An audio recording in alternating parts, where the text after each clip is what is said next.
Star Trek Lower Decks' series finale ends with the animated comedy creating its own version of Deep Space Nine. The USS Cerritos was the only starship in the United Federation of Planets that could stop a deadly soliton wave from wiping out Star Trek's prime timeline.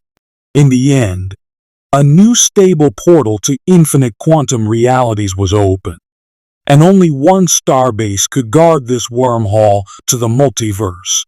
Star Trek Deep Space Nine's original mission saw the space station led by Commander, later Captain, Benjamin Sisko, Avery Brooks, transported from Bajor to guard the wormhole to the Gamma Quadrant. Known by the Bajorans as the Celestial Temple where their gods, the prophets, reside, the wormhole was a conduit to an unexplored region of Star Trek's galaxy. Even after the Gamma Quadrant's rulers, the Dominion, crossed into the Alpha Quadrant and declared war on the Federation, Deep Space Nine remained at its post at the gate of the wormhole. Star Trek Lower Decks' finale now puts the multiverse in play by creating a stable portal into unlimited alternate universes. Just like Deep Space Nine and the Bajoran wormhole to the Gamma Quadrant, Starfleet established a new mission to guard this multiversal portal and explore the various quantum realities. Because of the portal's dangerous tachyon radiation, only one starbase has systems old enough to be unaffected. Thus, Starbase 80, formerly known as the worst starbase in the Federation, now guards the portal, with Captain Carol Freeman Dawn Lewis assigned to oversee Starfleet's multiverse exploratory mission. It makes the former captain of the USS Cerritos Star Trek Lower Decks' equivalent to Captain Benjamin Sisko. Star Trek Lower Decks spent several seasons setting up the undesirable Starbase 80 before revealing it in Season 5.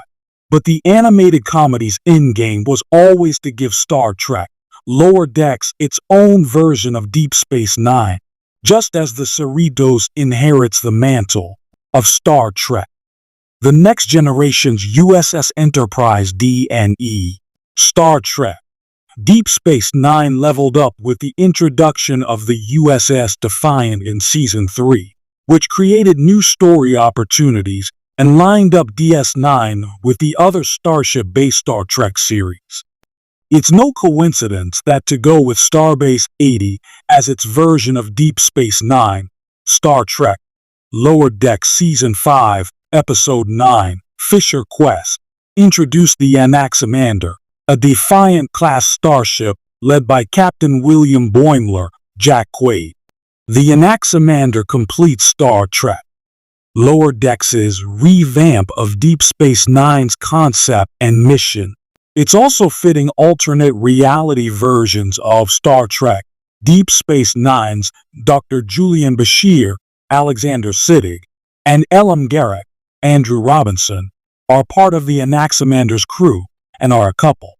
Although, sadly, Star Trek Lower Decks' alternate reality Curzon Dax, Fred Tatasciore, didn't live to see the stable multiverse portal.